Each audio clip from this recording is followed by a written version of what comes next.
উনি next prime minister হইলে সফল হবেন? সম্ভবত না। 5ই আগস্টের পর থেকে বিএনপি এমন সন্ত্রাস করতেছে, চাঁদাবাজি করতেছে, দখলদারি করতেছে যা আগে আওয়ামী লীগ করত। তারেক রহমান সাহেব এবং মির্জা ফখরুল, জিয়াউর রহমান, শহীদ রাষ্ট্রপতি জিয়াউর রহমানের দলকে এইভাবে ধ্বংস করে দেওয়ার কোনো অধিকার আপনাদের নাই। এখনো সময় আছে। বিএনপির হাইকমান্ডে যারা আছেন এই বিষয়টা ভেবে দেখা দরকার। এটা কিন্তু আমজনতার একটা চাপ। বিএনপি শেষ হয়ে যাওয়ার বন্দোবস্ত ফাইনাল। এই জন্য বিএনপি এখন চারদিকে হতাশা প্রকাশ্যে বলে। আসসালামু আলাইকুম সম্মানিত প্রিয় দর্শক, আজ কিন্তু খুবই গুরুত্বপূর্ণ একটি নিউজ নিয়ে এই মুহূর্তে দর্শক আপনাদের মাঝে হাজির হয়েছে আমি। এবার কিন্তু তারেক রহমানকে কঠিন সতর্কবার্তা দিয়েছেন ডক্টর পিনাকি ভট্টাচার্য। হ্যাঁ দর্শক, এই মুহূর্তে বিএনপির যত চাঁদাবাজি এবং কুকর্ম রয়েছে সবে কিন্তু তুলে ধরেছেন আজকে পিনাকি ভট্টাচার্য দাদা, এবং আরো জানিয়েছেন এর সঙ্গে কোন কোন নেতা জড়িত। দর্শক আপনারা খেয়াল করলে কিন্তু দেখতে পাবেন হাসিনার পলায়নের পর থেকে কিন্তু বিএনপি যে পরিমাণ কার্যকলাপ শুরু করেছে সেটা কিন্তু আওয়ামী লীগকেও হার মানাবে, যার ফলে এবার কিন্তু ন্যায়ের পক্ষে থাকা ডক্টর পিনাকি ভট্টাচার্য দাদা কিন্তু এবার এ নিয়ে প্রতিবাদ শুরু করেছেন এবং বিএনপিকে কঠিন সতর্কবার্তা দিয়েছেন।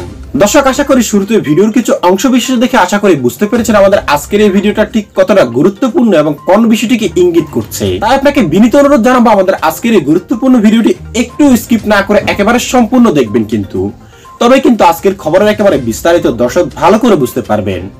তবে চলুন প্রিয় দর্শক আর দেরি না করে আপনার মূল্যবান সময়টুকু আর নষ্ট না করে আমরা পর্যায়ক্রমে আগে পিনাকি দাদার কথাগুলি শুনে আসি।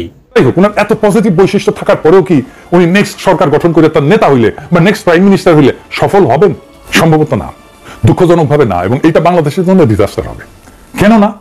প্রথম কারণ ওনার দল বেপরোয়া হয়ে উঠছে। ৩০ দলের উপর এখন কারো নিয়ন্ত্রণ আছে কিনা কেউ বলতে পারতেছে না। 5ই আগস্টের পর থেকে বিএনপি এমন সন্ত্রাস করতেছে, চাঁদাবাজি করতেছে, দখলদারি করতেছে যা আগে আওয়ামী লীগ করতো।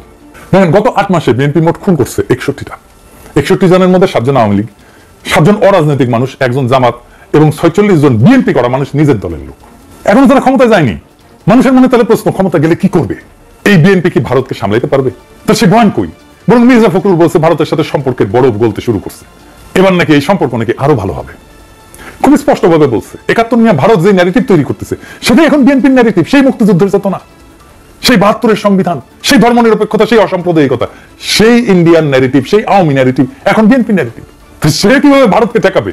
হাসিনার বিচার হলে মোদী এবং ভারত রাষ্ট্র যে অভিযুক্ত হবে সেটা শক্ত অবস্থান নিয়ে দাঁড়ানোর বদলে তো আত্মসমর্পণ করে আছে বিএনপি। কেন করছে সেটার অন্য কারণ আছে, সে আরো আলাপে আমি আজকে গেলাম না। এমনকি জুলাই আগস্ট বিপ্লব নিয়ে ছাত্রদের সাথে তাদের দূরত্ব, সাধারণ জনতার সাথে তাদের দূরত্ব, আমরা তো 24-এ 5ই আগস্টকে দ্বিতীয় স্বাধীনতা বলি, সেটাকে বিএনপি দ্বিতীয় স্বাধীনতা বলে স্বীকারই করে না। ছোটখাটো নেতা বলেনি, গুরুত্বপূর্ণ নেতা বলছে।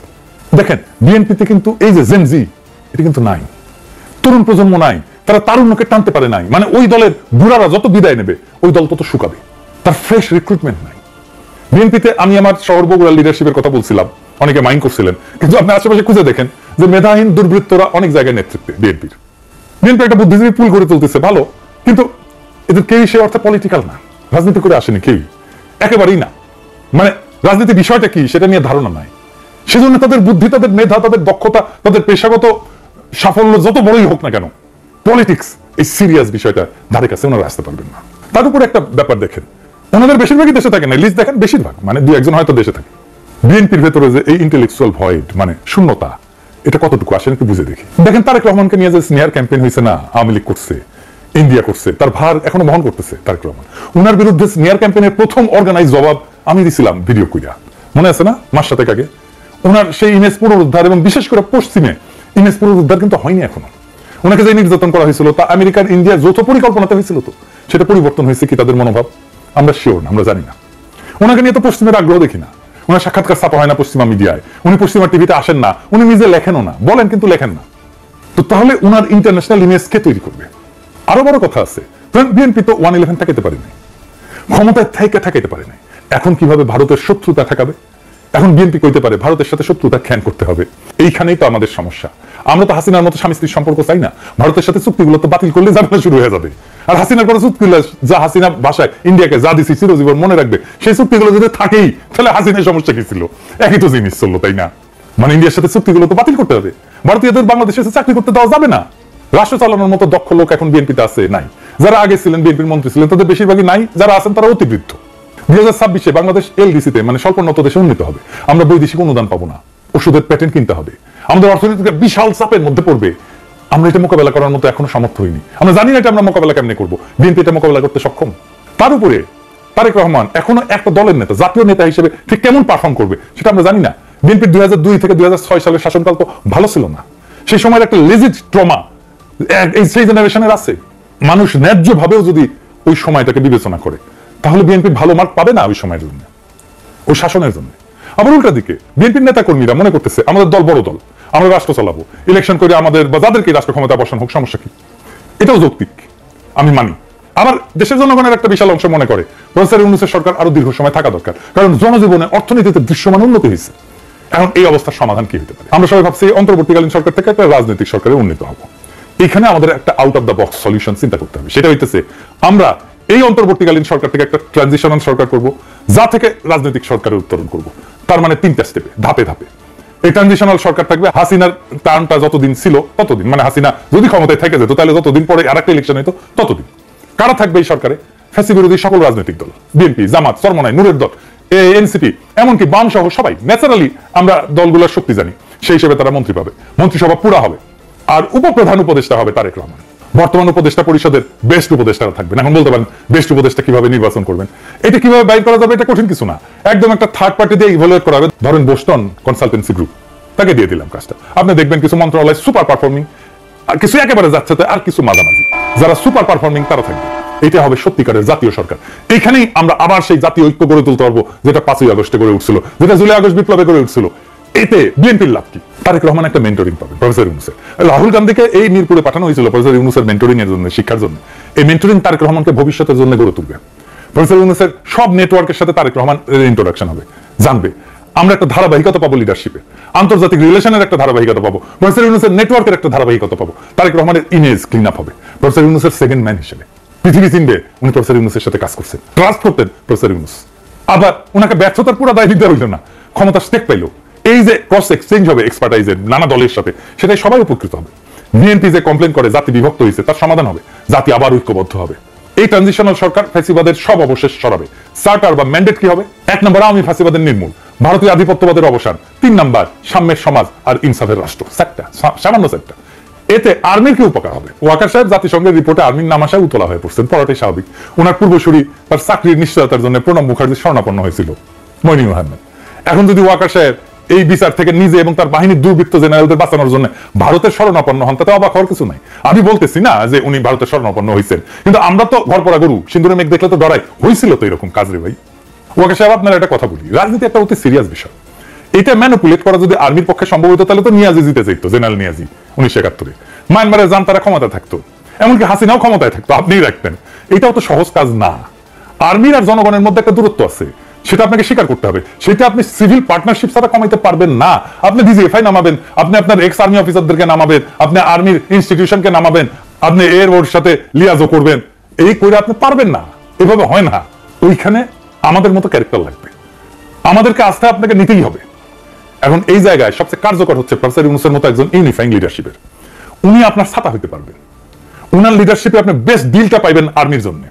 উনি আরো 3.5 বছর যদি থাকেন, আপনার টেনিউর ঠিক মতো শেষ হবে, জাতিসংঘের ইস্যুতে উনি আপনার আর্মির জন্য বেস্ট ডিল সিকিউর করে দিতে পারবেন। আপনার তো যে বলা উচিত যে স্যার এরকম হয়েছে, জাতিসংঘের ইতিহাস আসছে, এখন কিভাবে এটাকে আমরা ডিল করবো একটু বলেন তো। এইভাবেই তাইলে আপনার টেনিউরে আর্মি কোনো আলগা বিপদে পড়বে না, আমরা মাইনে নিব। এখন দেখেন যে গতিতে এই বয়সে প্রফেসর ইউনূস কাজ করে যাচ্ছেন, তাতে নির্বাচনের আগে উনি কোথায় থামবেন সেটা বলা কঠিন। যখন থামবেন তখন দেখা যাবে তার অ্যাডমিনিস্ট্রেশনের অলমোস্ট সব পজিটিভ কন্ট্রিবিউশনের সাথে তিনি সরাসরি যুক্ত আছেন। যদি তাকে দ্রুত নির্বাচন দিয়ে সরে যেতে বাধ্য করা হয়, তবে সম্ভবত তার এই 1 কি 1.5 বছরের যে শাসনকাল, সেটা হবে জিয়াউর রহমানের পরে বাংলাদেশের সবচেয়ে উল্লেখযোগ্য উজ্জ্বল সময়। দুঃখের বিষয় হলো তার এই বিপুল পরিশ্রম যতটা না দেশকে আগায় নেওয়ার পেছনে ব্যয় হয়েছে, তার চেয়ে বেশি হাসিনার করা ড্যামেজকে ঠিক করতে ব্যয় হয়েছে। যদি এই ট্রানজিশনাল সরকারের এই পরিকল্পনাটা গৃহীত না হয়, আর ডিসেম্বরের মধ্যে নির্বাচন দিয়ে প্রফেসর ইউনূসকে চলে যেতে বাধ্য হইতে হয়, তাহলে আমাদের রিয়ালাইজেশন কি হবে, উপলব্ধি কি হবে? উনি চলে যাওয়ার পর আমাদের কিছু রিয়ালাইজেশন তো হবেই। আমাদেরকে ওপেনলি স্বীকার করতে হবে যে এরকম একজন ভিশনারি, দূরদর্শী, স্মার্ট, অনেস্ট এবং কর্মঠ লিডারশিপ আমরা খুব সম্ভবত আর কখনোই পাবো না। এটা হবে আমাদের সবচেয়ে বড় হতাশা। তার কারণটাও আমাদের কাছে খুব স্পষ্ট হয়ে যাবে। তার ব্যক্তিগত কোনো স্বার্থ ছিল না, তো লোভ ছিল না, কারণ কারোর কাছে কোনো কিছু বন্ধক দেওয়া ছিল না। ওনার ক্ষমতায় আসলে কাউকে জীবিকা নির্বাহের ব্যবস্থা করে দেওয়ার প্রেশার ছিল না। উনি সেলফ মেড ম্যান, ওনার এনাফ সেলফ রেসপেক্ট আছে, এবং সে কারণেই তার পক্ষে যতটা বোল্ড হওয়া, আনকম্প্রোমাইজিং হওয়া সম্ভব হয়েছে, জনগণের ম্যান্ডেট নিয়ে আসা কোন লিডারের পক্ষে সেটা সম্ভব হবে না, কোনোদিন হবে না। যেহেতু আসলেই উনি ভদ্রলোক এবং শিষ্টাচারে বিশ্বাসী, সেহেতু তিনি খুবই সংযত আচরণ করছেন। পরিস্থিতির কারণে নিজের টিমও ঠিক মতো ঠিক করতে পারেন নাই এবং কাউকে বাদ দিতে পারেন নাই, এবং এর কারণে পদে পদে লোকজনের অদক্ষতা, নিমখারামি এই সমস্ত থেকে সহ্য করে কাজ করতে হয়েছে। সেই রিয়েলাইজেশনের পরে, উপলব্ধির পরে জাতি হিসাবে আমাদের জন্য কি অপেক্ষা করবে? এরপরে একটা সর্বগ্রাসী হতাশা আমাদেরকে গ্রাস করবে জাতিকে। দেশের মানুষের জন্য তার এই অল্প সময় শাসনকাল ছিল একটা ইউনিক অপরচুনিটি, সুপার অপরচুনিটি। এই অপরচুনিটি আর আসবে না জীবনে। বাংলাদেশের ধারে কাছে কোনো ধরনের মেধাবী শাসক কখনো দেখবে না, লিখে রাখতে পারেন। বাংলাদেশিরা তার শাসকদের কাছ থেকে এর সিটে ফোটা অ্যাটেনশন, উদারতা কোনো দিন পাবে না। অপেক্ষাকৃত তরুণদের কথা আলাদা। আমরা যারা জীবনের বেশিরভাগ সময় অলরেডি পিছনে ফেলে আসছি, তারা হয়তো বলবো যে আমাদের জীবনে এর চেয়ে ভালো কিছু আর হবে না। হয়তো এটা আমাদের নিয়তি যে আমাদের শাসন করবে কিছু মধ্যমেধার রাজনৈতিক নেতারা, যারা ভিতরে লোভী, হিংস্র, প্রতিহিংসা পরায়ণ, আর বাইরে চাটুকার আর সুযোগ সন্ধানী, যার দেশের সম্পদ লুট করা ছাড়া আর কোনো উচ্চাসা নাই। তাই আসেন একবার শেষ চেষ্টা করে দেখি, আসেন আর একবার ঐক্যবদ্ধ হয়ে একটা ট্রানজিশনাল গভর্নমেন্ট করে আমরা প্রফেসর ইউনূসকে আরো কিছুদিন আমরা রাখতে পারি কিনা। যদি পারি তাহলে হয়তো দেশটা বাইচে যাবে। আসেন দেশটারে বাঁচাই, সবাই মিলে বাঁচাই, কারণ দেশটা আমাদের সবার। এই দেশটাকে তুলে দিয়ে যাইতে হবে পরবর্তী প্রজন্মের হাতে। আমরা আরেকটু ভালো কইরা দেশটাকে তুলে দিয়ে যাই। আসেন সেই কাজে হাত লাগাই। তারেক রহমান সাহেব এবং মির্জা ফখরুল, আপনাদের দুইজনকে উদ্দেশ্য করে বলছি, জিয়াউর রহমান, শহীদ রাষ্ট্রপতি জিয়াউর রহমানের দলকে এইভাবে ধ্বংস করে দেওয়ার কোনো অধিকার আপনাদের নাই। বেগম খালেদা জিয়ার অর্জিত বিএনপিকে ধ্বংস করে দেওয়ার কোনো অধিকার আপনাদের নাই। তারেক রহমান সাহেব, মির্জা ফখরুল,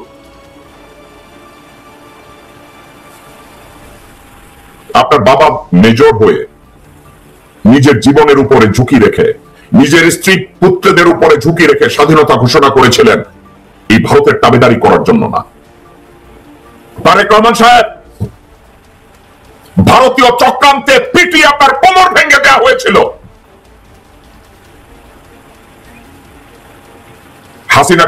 হাসিনা এবং আওয়ামী লীগকে পুনর্বাসন করতে গিয়ে আপনার বাবাকে জীবন দিতে হয়েছে। আপনি ভুলে গেছেন? এই মির্জা ফখরুলের মতো লোক, ডক্টর বদরুদ্দোজা চৌধুরীর মতো বেঈমানের মতো লোক, তাদের জন্য আপনার বাবাকে জীবন দিতে হয়েছে। এখন আপনি আরো ডক্টর বদরুদ্দোজা জোগাড় করেছেন, ভারতীয় হায়না জোগাড় করেছেন। তারেক রহমান সাহেব, কোন পৃথিবীতে বাস করেন? আপনার পাশে কতগুলো ল্যান্ডর পড়া হারামজাদা রেখেছে, তারা আপনাকে বলছে জনগণকে আর্মির বিরুদ্ধে লেলিয়ে দিচ্ছে।